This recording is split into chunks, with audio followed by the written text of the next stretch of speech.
Bonjour. Dans cette vidéo, je voudrais vous parler des aléas de l'obésité. Je voulais vous parler de mon parcours en tant que personne tout d'abord normale et qui est ensuite devenue obèse. Comment ça s'est produit? Comment ça s'est réalisé? Comment j'en suis arrivé à mes 118 kilos, sachant que j'ai déjà atteint les 128 kilos avant la cure que j'ai fait récemment à Briançon. Alors je vais vous expliquer comment j'ai fait pour en arriver là. Donc au départ, j'étais une personne qui aimait beaucoup le sucre quand j'étais petit. Mes parents me disaient de me méfier de ça, mais j'étais pas particulièrement gros. Quand j'étais au CP, je pesais 25 kilos, donc ça va, ça allait, c'est pas trop gros. Ensuite, quand j'ai grandi, j'ai commencé un peu à grossir, mais sans plus. Après, à un moment donné, je faisais 115 kilos quand même, j'arrivais à 115 quand j'étais en Dogmias, donc sans être malade, sans avoir de maladie psychiatrique. Je suis arrivé à 115, mais ça c'est parce que j'avais pris 30 kilos en mangeant des pizzas et des sodas pendant 2 semaines, parce que je mangeais que ça quand j'étais en Dogmias. Donc quand on prend vite fait du poids, on peut vite fait en perdre. Donc j'avais fait régime, j'avais bu des limonades à l'aspartame et j'avais perdu mes 30 kilos en 2 semaines. Donc j'étais revenu à 75 ou 85, je sais plus comment je pesais. Je crois que je pesais 75. Donc j'avais dû atteindre 105, pas 115, ouais 105.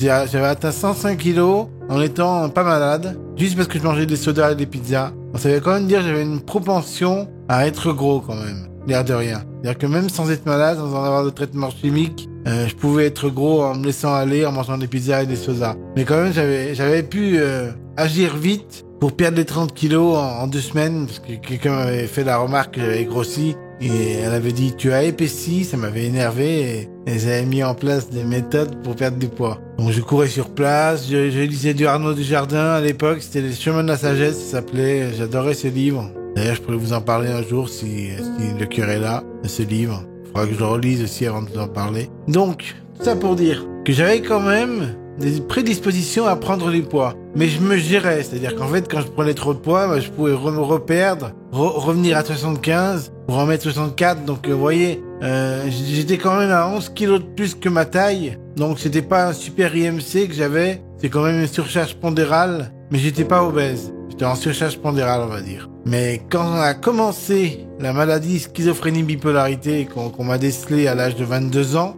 eh bien là, j'ai commencé à prendre 30 kilos en une semaine quand on m'a donné du Risperdal, donc ce super traitement qui donne archi envie de sucre. J'ai pris 30 kilos en une semaine, donc c'est énorme. Je dis pas comment j'ai fait pour prendre autant. En plus, quand je faisais 75 kilos, je faisais beaucoup de sport. Donc, je faisais du marcheur, je courais sur mon marcheur, je faisais des haltères de 44 kilos, j'en faisais à peu près 10 ou 15 pour les 2 bras. De 44 kilos, j'avais la forme. Mais du jour au lendemain, quand j'ai pris du Risperdal, j'ai perdu toute cette forme, j'avais mal au crâne, je pouvais plus faire de sport, j'avais plus envie de courir, j'avais plus envie de faire de la musculation. Donc, j'ai arrêté le sport, j'ai pris du poids très très vite. Alors, je sais pas si c'est une semaine ou 2 semaines, mais très rapidement, j'ai pris 30 kilos et je les ai jamais reperdus. Donc, je suis arrivé de 35 à 30, je suis arrivé à 105 kilos et je les ai jamais reperdus depuis très longtemps. Donc, depuis que je fais 105 kilos, j'ai jamais été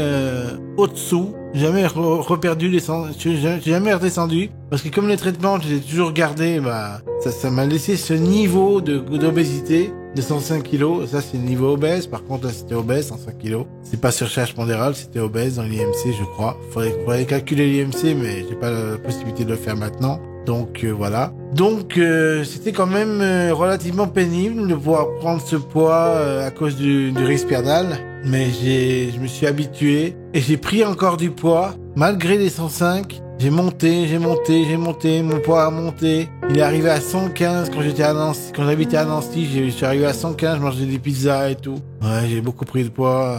Après, j'arrivais même plus à jouer au tennis avec un pote un ami d'enfance. On n'arrivait plus à jouer au tennis, donc j'avais mal au dos quand je jouais au tennis. Donc à partir de là, je me suis dit que j'étais physiquement bien foutu. Et j'ai un peu abandonné pendant plusieurs années. J'ai abandonné l'idée de perdre du poids. Jusqu'au jour où il y a eu la cure. Et là, j'ai vu que je pouvais reperdre du poids. Avec une cure, je pouvais perdre 10 kilos. Donc je suis arrivé à... évidemment, j'avais beaucoup pris de poids. Hein. J'étais à 120. Donc de 105 à 120, j'avais pris 15 kilos de plus que le poids que je pesais avec le Risperdal depuis mon poids normal, donc de 75 à 105 à 115 à 120. Donc j'ai commencé la cure à 120 et j'en ai perdu 5, alors pas 10, j'en ai perdu 5 seulement à la cure de kilos. Et je suis descendu à 115. Donc je refaisais le poids que je faisais à Nancy alors que j'étais arrivé, j'étais changé d'endroit entre temps. Donc voilà. Donc là, on pourrait presque dire que c'est des kilos yo-yo tout ça, mais en fait non, parce que depuis que j'ai fait la cure, j'ai jamais repris. Donc quand j'ai commencé la cure, la première fois, j'ai fait 2 fois la cure. La première fois quand je pesais 120, j'ai perdu du poids et après j'ai fait 115. Mais après il y a eu le Covid, le pass sanitaire, la folie à plus pouvoir sortir dehors. J'ai repris encore 10 kilos, je suis monté à 125. Après j'ai encore pris du poids avant la cure, avant la deuxième cure, et j'étais à 128,4. Là c'était l'horreur. Là, je pouvais plus bouger. Quand j'allais à ma chorale, j'avais mal au dos en me déplaçant. C'était horrible. Alors, j'ai fait la cure. J'ai perdu du poids. Je suis revenu de la deuxième cure. Cette fois, il n'y avait pas de Covid. Il n'y avait pas autant de Covid que la première fois. Donc, j'ai pas pu reprendre. Donc, je suis passé de 128 à 122. Et après, j'ai perdu du poids par moi-même quand je suis rentré. Et là, contrairement au Covid de la première cure, et ben là, cette fois, j'ai vraiment perdu du poids en rentrant, en étant tout seul chez moi. Et c'est là, à partir de là, que je me dis que je peux encore perdre du poids et peut-être même atteindre un poids de forme depuis que j'ai cessé les produits non transformés. Depuis que j'ai cessé les produits transformés, plutôt, et pour me donner aux produits non transformés et bruts. Depuis que je fais ça, je perds du poids, je perds du poids. Et là, en ce moment, je suis à 118. Mais je suis pas encore à 115. Hein. Mais c'est pas grave. Hein. On va pas regarder les niveaux que j'avais avant. Ce qui compte, c'est que depuis la cure, je suis passé de 128,4 à 118 et que je compte pas reprendre parce que je compte me discipliner à vie pour des produits bruts non transformés. Je pense que cette discipline que je me suis faite, le fait que je perde encore du poids tout seul chez moi, c'est extrêmement bon signe. Parce qu'avant, j'y arrivais pas. À la fin de la première cure que j'avais fait, j'avais vite repris du poids. Il y avait eu le Covid, c'est vrai, mais c'est pas une excuse. Enfin, c'est quand même une excuse quand même. Mais le Covid m'avait fait prendre tout le poids que j'avais perdu à la cure et même plus. J'avais même pris plus de poids. Voilà. Donc la prise de poids, c'est pas évident à gérer. Mais la perte de poids, on peut y arriver en mangeant des produits bruts non transformés. Donc par exemple du thon au naturel, du saumon au naturel, éventuellement des aspis. Ça c'est des œufs avec du jambon à l'intérieur. C'est pas néfaste. C'est un tout petit peu industriel, mais le sucre est juste un tout petit peu dans la gélatine, mais il n'y a pas de sucre en priorité. Donc c'est pas dramatique de manger des aspis, on peut encore en manger, c'est pas grave.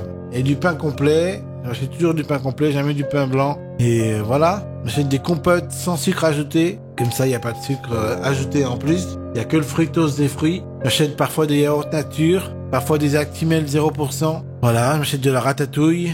C'est des produits comme ça, non, des produits bruts non transformés, c'est-à-dire sans huile ajoutée dans la ratatouille, c'est la ratatouille à l'eau, dans les boîtes de conserve. Et depuis que je fais ça, je perds du poids, c'est-à-dire que je suis passé de 122,4 à 118,8. Voilà. Donc si j'arrive à perdre du poids par moi-même, comme je l'ai prouvé depuis la fin de la cure, et que je continue comme ça, eh ben je peux que réussir à atteindre mes objectifs, c'est-à-dire à atteindre des poids qui sont plus envisageables. Mais mon objectif le plus incroyable déjà, ce serait de revenir à 105. C'est-à-dire le poids que j'ai fait en prenant du Risperdal, en prenant les 30 kilos à partir de 75. Donc, si j'arrivais à 105, ce serait déjà génial. Ça voudrait dire que je pourrais partir de ce point-là en mangeant des produits bruts non transformés pour reperdre par rapport à mon Risperdal que j'avais pris. Ce serait génial. Ça voudrait dire que j'arrive à inverser le cours de mon Risperdal juste parce que je mange plus du sucre. En fait. Parce que le Risperdal, ça donne des envies de sucre. Mais si on a réussi à se discipliner sans manger de sucre, peut-être que le Risperdal n'a plus d'effet sur notre corps. Et peut-être qu'il ne fait plus prendre autant de poids. Voilà. Cette vidéo a été assez longue, j'espère qu'elle vous aura plu. Sur ce, je vous laisse. Bye.